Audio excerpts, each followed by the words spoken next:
Hello everyone, this is अभिलाषा। तो आज के वीडियो में मैं आप लोगों के साथ क्लास 10th चैप्टर 2 पॉलिनोमियल्स के इंट्रोडक्शन पार्ट 2 को डिस्कस करूंगी। जैसे कि हमने अपनी पहली वीडियोस में नंबर ऑफ ज़ीरोज़ को बच्चों डिस्कस किया था कि ज़ीरोज़ ऑफ द पॉलिनोमियल क्या होता है। नाउ उसका ज्योमेट्रिकल मीनिंग क्या है, what is the geometrical meaning of a zeros of the polynomial. सबसे पहले बच्चों हम लीनियर पॉलिनोमियल को डिस्कस करेंगे। लीनियर पॉलिनोमियल, ठीक है। First one is linear polynomial. तो उसका जनरल वे क्या होता है लीनियर पॉलिनोमियल को रिप्रेजेंट करने का, पी ऑफ एक्स या वाई लिख लीजिए, p of x is equal to a x plus b. इस तरीके से आप क्या करते हैं, लीनियर पॉलिनोमियल को रिप्रेजेंट करते हैं, ठीक है।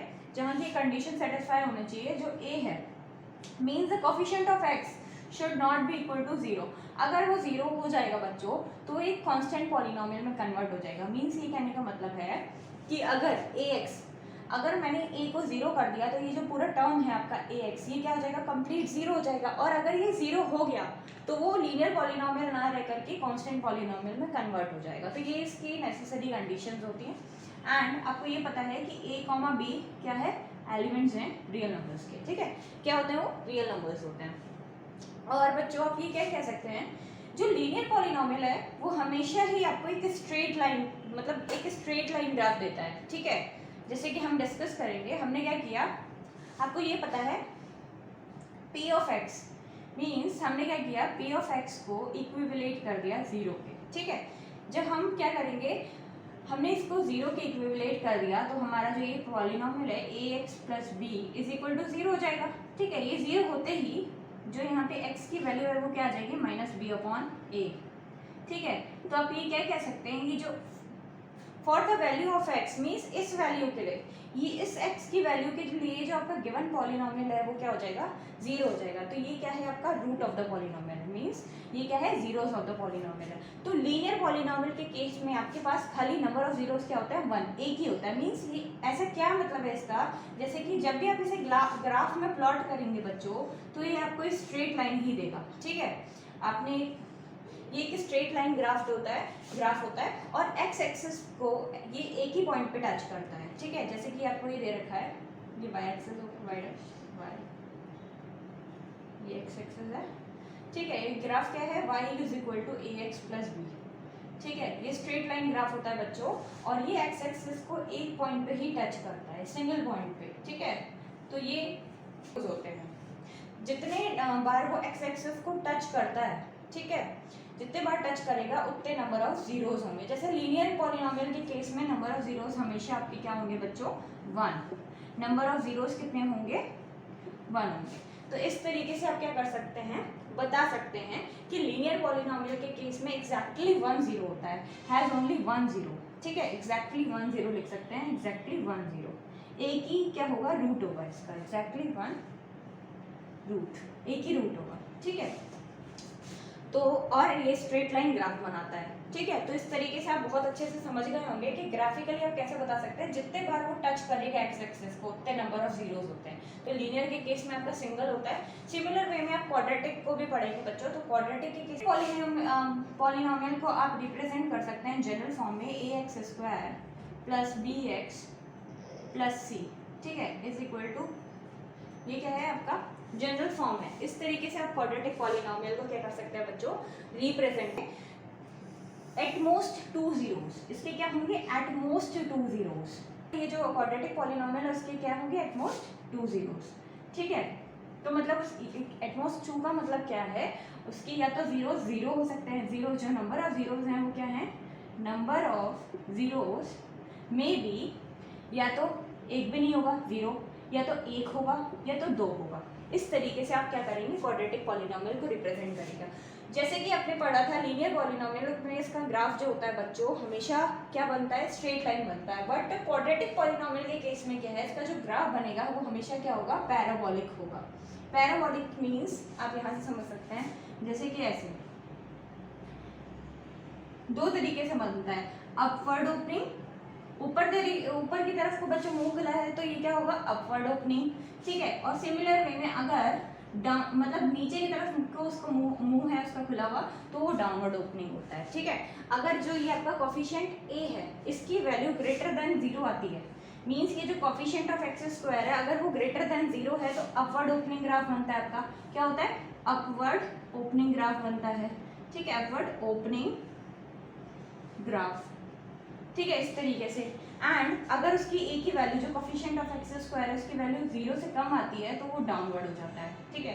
तो इस तरीके से आप क्या कर सकते हैं, रिप्रेजेंट कर सकते हैं। तो ये हमेशा आपका क्या होगा बच्चों, एक पैराबोलिक ही ग्राफ बनाता है, ठीक है, पैराबोलिक। अब इसको ग्राफिकली कैसे बता सकते हैं, ज्योमेट्रिकली कैसे बता सकते हैं? जैसे कि मैंने बोला कि इसके एटमोस्ट 2 जीरोज होते हैं, या तो उसके एक भी जीरो नहीं होगा, या तो सिंगल जीरो होगा, या तो टू जीरोज होंगे। मीन्स जितने बार वो एक्स एक्सिस को टच करेगा, ठीक है, जब वो graph axes number of times अगर वो एक बार भी नहीं टच करेगा तो उसके नंबर ऑफ जीरो 0 हो जाएंगे। अगर वो सिंगल टाइम टच करेगा तो 1 हो जाएगा। अगर वो 2 टाइम्स ग्राफ को टच करेगा एक्स एक्सिस पे तो उसके नंबर ऑफ जीरोस कितने हो जाएंगे? 2। जैसे आप कैसे समझ सकते हैं इसको, मैंने यहाँ पे लिखा, यहाँ पे ही बनाया मैंने, ठीक है। मैंने बोला 3 तरीके के ग्राफ पॉसिबल है, ये बना दिया आपको। ये सेकेंड वन इज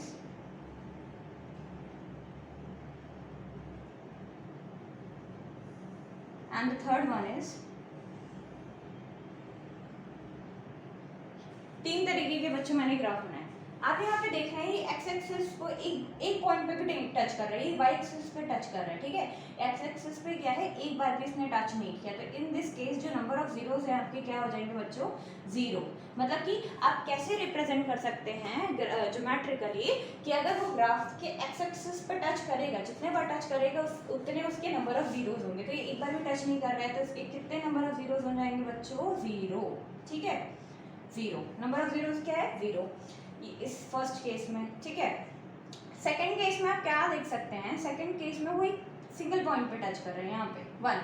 तो इस केस में नंबर ऑफ जीरोस कितने हो जाएंगे आपके? नंबर ऑफ जीरोस कितने हो जाएंगे बच्चों? 1, ठीक है। एक बार टच किया है तो नंबर ऑफ जीरोस 1 हो जाएंगे। 2 बार टच किए, यहाँ देख रहे हैं आप 2 बार टच किया एक्स एक्सिस पे, एक्स से मतलब है आपको, वाई से मतलब नहीं होगा। तो इन दिस केस जो नंबर ऑफ जीरोस है आपके 2 हो जाएंगे।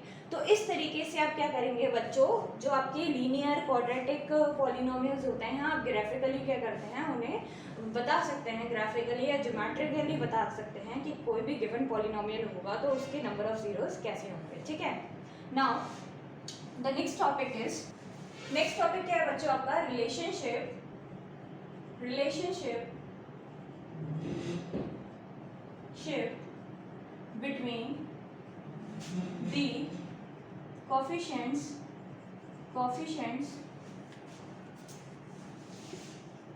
between the coefficients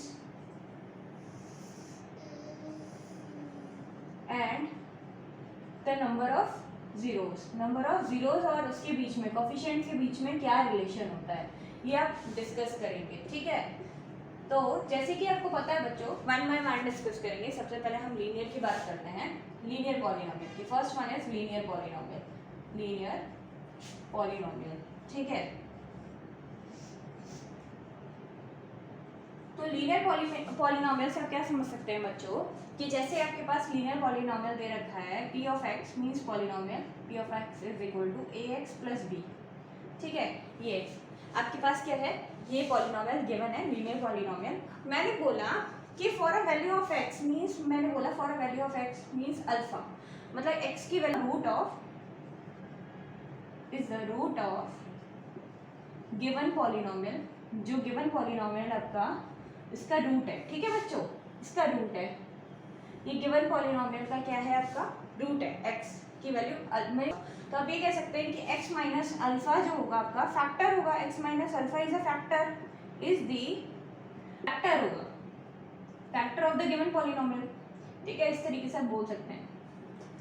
अगर ये इसका फैक्टर है बच्चों तो आप क्या कह सकते हैं कि जो p ऑफ अल्फा होगा, अगर ये इसका रूट है तो क्या करेंगे, अगर ये इसका रूट है बच्चों तो ये p ऑफ अल्फा रखने पे, मतलब x की वैल्यू अल्फा रखने पे ये आपको क्या p ऑफ x जो पॉलिनोमियल है वो क्या देगा? 0 देगा, ठीक है। तो आपने क्या किया, यहाँ पे रखा p। Alpha a alpha means x की जगह पे आपने अल्फा रख दिया plus b is equal to 0, तो यहाँ से अल्फा की वैल्यू क्या आ जाएगी माइनस बी अपॉन ए। तो अब यहाँ देख सकते हैं ना कि माइनस बी अपॉन ए आपको क्या मिल गया, रूट ऑफ द पॉलिनॉमियल। आपका ये है रूट, ये अल्फा क्या था आपका, रूट ऑफ द पॉलिनॉमियल था, और ये क्या है कोफिशिएंट्स है, बी आप देख रहे हैं बी क्या है, ये कोफिशिएंट्स है ना, तो इन दोनों के बीच में क्या है, ये एक रिलेशन आपको मिल गया, ठीक है। तो यही हमें पढ़ना था कि relationship between a coefficient and the number of zeros. आपके जानते हैं कि जो लीनियर पॉलिनॉमियल है उसका एक सिंगल रूट ही आता है, ठीक है, क्या आता है, एक सिंगल रूट आता है, होल इसके जो नंबर ऑफ जीरोस होंगे वो सिंगल एक ही होगा, खाली 1 होगा, ठीक है। और इन दोनों के बीच में रिलेशन इस तरीके से आप डिफाइन कर सकते हैं, ठीक है। होपफुली आपको ये बहुत अच्छे से समझ में आ गया होगा। नेक्स्ट हम क्वाड्रेटिक पॉलिनॉमियल को डिस्कस करेंगे। क्वाड्रेटिक पॉलिनॉमियल में क्या है बच्चों, जैसे आपको एक क्वाड्रेटिक पॉलिनॉमियल गिवन है ax² plus bx plus c, ठीक है। इस तरीके से आपको एक क्वाड्रेटिक पॉलिनॉमियल गिवन है, ठीक है, p ऑफ x। आपने बोला इसके alpha comma beta are the roots of the given polynomial. आपने बोल दिया कि अल्फा और बीटा क्या है, इसके गिवन रूट्स हैं, are the roots of the given polynomial, quadratic polynomial are the roots of the given polynomial. ये जो आपको क्वाड्रेटिक पॉलिनॉमियल गिवन है, ठीक है, उसके क्या है ये बच्चों, रूट्स हैं। अगर ये इसके रूट्स हैं तो ये क्या करेगा, आप क्या कह सकते हैं कि x minus alpha comma x minus beta इसके क्या होंगे, फैक्टर्स होंगे। x minus alpha and x minus beta are the factors of the given polynomial, are the factors. ये क्या हो जाएंगे, फैक्टर्स हो जाएंगे ऑफ द गिवन पॉलिनॉमियल, ठीक है। गिवन पॉलिनॉमियल के क्या हैं, ये फैक्टर्स हो जाएंगे। अगर बच्चों ये फैक्टर्स हैं तो इसको किस तरीके से रिप्रेजेंट कर सकते हैं, आपने एक्सपेंड किया, x को पहले मल्टीप्लाई किया पूरे से, x माइनस बीटा आ गया। सिमिलर वे में अल्फा यहाँ x माइनस बीटा, ठीक है, तो यहाँ x² minus beta x minus alpha x minus plus alpha beta, ठीक है, माइनस माइनस प्लस। तो यहाँ से क्या कह सकते हैं, x² माइनस, यहाँ से कॉमन ले लेंगे तो क्या आ जाएगा, बीटा प्लस अल्फा, यहाँ क्या आ जाएगा, x बाहर आ गया आपका, प्लस अल्फा बीटा। तो इस तरीके से आपने क्या किया, रिप्रेजेंट कर दिया। ये आपका क्या है, पॉलिनॉमियल है बच्चों, p ऑफ x, ठीक। अब इन दोनों को आप कंपेयर करेंगे बच्चों, तो जब आप कंपेयर करेंगे तो जो आपकी सम ऑफ द रूट्स हैं, ये जो रूट्स हैं इन दोनों का जो सम है वो किसके बराबर आएगा, करके देख लीजिए, करके देख लीजिए। आपने क्या किया, इन दोनों को कंपेयर करेंगे तो आपको क्या आएगा, यहाँ पे क्या है, x² है, तो यहाँ पे क्या करेंगे, पूरी इक्वेशन को आप a से डिवाइड कर दीजिए। जब इस इक्वेशन को आप a से डिवाइड करेंगे तो क्या हो जाएगा, x² a तो डिवाइड होने पे यहाँ से गया, plus b upon A x plus c upon a। इस तरीके से आपने क्या किया, डिवाइड कर दिया। नाउ कंपेयरिंग इन दोनों इक्वेशंस को क्या करेंगे, आप कंपेयर करेंगे। Let's suppose this is first equation and this one is the second equation. इन दोनों को जब बच्चों आप कंपेयर करेंगे ना तो आपको क्या मिलेगा, जो अल्फा प्लस बीटा है वो किसके बराबर आ जाएगा, b अपॉन ए के बराबर। अल्फा प्लस बीटा की वैल्यू जो है वो क्या होगी, माइनस ऑफ b अपॉन ए के बराबर, ठीक है, जब कंपेयर की। एंड सिमिलर वे में जो अल्फा इंटू बीटा है वो क्या हो जाएगा, c अपॉन ए के बराबर। तो आप यहाँ देख सकते हैं बच्चों, हमने क्या बताना था, relationship between the coefficient and the number of zeros. ये क्या है, आपके नंबर ऑफ जीरोस है, अल्फा प्लस बीटा, ये सम ऑफ द रूट्स है, ठीक है, और वो किसकी कोफिशिएंट के बराबर है, माइनस बी अपॉन ए के बराबर। तो इस तरीके से आप क्या कर सकते हैं, सम ऑफ द रूट्स को बता सकते हैं, और ये क्या हो जाएगा आपका product of the roots. Product of the roots क्या होता है, सी अपॉन ए। इस तरीके से आप क्या कर सकते हैं, रिप्रेजेंट कर सकते हैं, समझ सकते हैं। तो ये आप होपफुली बहुत अच्छे से आपको समझ में आ गया होगा। ऐसे क्यूबिक को भी बता सकते हैं आप डायरेक्टली, क्या होगा, क्या हो जाएगा, वहाँ alpha plus beta plus gamma is equal to minus b upon a, alpha beta plus beta gamma plus gamma alpha is equal to c upon a. जैसे कैसे करेंगे मैं बता देती हूँ, sum of the roots and किस तरीके से आप करते हैं। जो सम ऑफ द रूट्स आता है बच्चों आपका, वो कैसे होता है, पहले तो क्यूबिक की कैसी होगी, a x cube polynomial p of x is equal to a x cube plus b x square plus c x plus d. इस तरीके का आपका पॉलिनॉमियल है, ठीक है, ये गिवन है आपको पॉलिनॉमियल। आपने बोल दिए इसके alpha comma beta comma gamma are the roots of the given polynomial. ये क्या है, रूट्स है ऑफ द गिवन पॉलिनॉमियल। ये जो क्यूबिक पॉलिनॉमियल है इसके ये क्या है बच्चों, रूट्स है। मान लीजिए अगर आपकी ये रूट्स है बच्चों, तो x minus alpha, x minus beta, x minus gamma को आप क्या करेंगे, उसी तरीके से जैसे मैंने करके दिखाया था क्वाड्रेटिक के केस में करेंगे। फिर आपको सम ऑफ कंपेयर करेंगे तो सम ऑफ द रूट्स क्या मिलेगा, डायरेक्टली लिख देती हूँ मैं यहाँ। सम ऑफ द रूट्स क्या आएगा आपका बच्चों, means alpha plus beta plus gamma is equal to minus b upon a. ठीक है, नाउ ये तो सम ऑफ द रूट्स था। सेकेंड वन, जो प्रोडक्ट ऑफ द रूट्स होगा टू रूट्स, ठीक है, वो कैसे होता है, प्रोडक्ट ऑफ द रूट्स दो तरीके से ऑफ द रूट्स, जब आप alpha comma beta, alpha beta plus beta gamma plus gamma alpha को मल्टीप्लाई करेंगे, means product of the roots करेंगे, इनका सम करेंगे तो आपको क्या मिलेगा, सी अपॉन ए के बराबर। ठीक है, सिमिलर वे में जब आप अल्फा बीटा गामा को करेंगे तो आपको क्या मिलेगा, डी अपॉन ए। ठीक है, माइनस का। तो इस तरीके से आप क्या कर सकते हैं, बता सकते हैं कि रूट्स और कोफिशिएंट के बीच में कैसे रिलेशन होता है। तो होपफुली ये आपको बहुत अच्छे से समझ में आ गए होंगे।